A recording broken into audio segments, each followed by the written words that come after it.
Hey, this is Russ Andersson. If you're working on stereoscopic projects, sooner or later you're going to want to watch them in stereo yourself. And besides, who doesn't want to be seen wearing those cool red and blue glasses? So here we've got a shot from one of the earlier tutorials that's been solved so that we have both of the eyes ready and solved. And to see the 3D view, we're going to go to the perspective panel and turn on the stereo display. And presto, we have a red and blue anaglyph display. And depending on what kind of glasses we have, you may need to go and adjust the settings so that SynthEyes knows which color you have in which position. Now it is a good idea to stick with the red on the right hand side. The reason for that's a little bit subtle, that any object, whether it's a tracker or mesh, shows up in two different locations on the screen. One for the left eye and one for the right eye. But SynthEyes is going to let you select things, click on things, using the right eye view.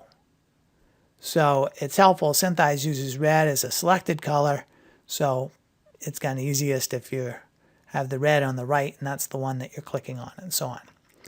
So it is helpful to go and adjust the colors so that you can see things. Here I just selected all the trackers and I'm going to set them to be a magenta color so that they'll be visible in both eyes so that you can see them and get the right depth effect. So you'll see kind of matching pairs of red and blue that correspond to the same tracker, and that's what you need to have in order to be able to get your sense of depth. And one other thing, you probably want to work not from the tiny little size of a tutorial, but from a full screen view of your scene, because that larger size will give you a more immersive feeling and a better sense of depth for your overall shot.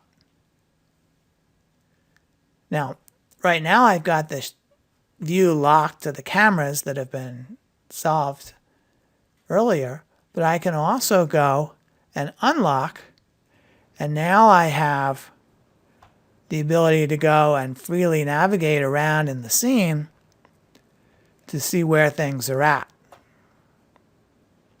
And you can see, here again are the two different locations of each individual tracker. I can go and open up that perspective view settings again and adjust the interocular distance however I need. I can also adjust the vergence of the simulated cameras that we're using for this unlocked perspective view display.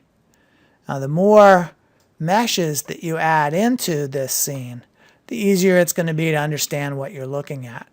And one way to do that is to create meshes from the trackers, and that's the subject of a different tutorial. I invite you to go take a look at that. A final advantage of this whole view is that it works with any shot, not just stereo shots, so that you can do this with any just single monocular shot and be able to go and navigate around in the 3D environment. So that can be a handy way of looking and seeing what you've got. Take care and enjoy.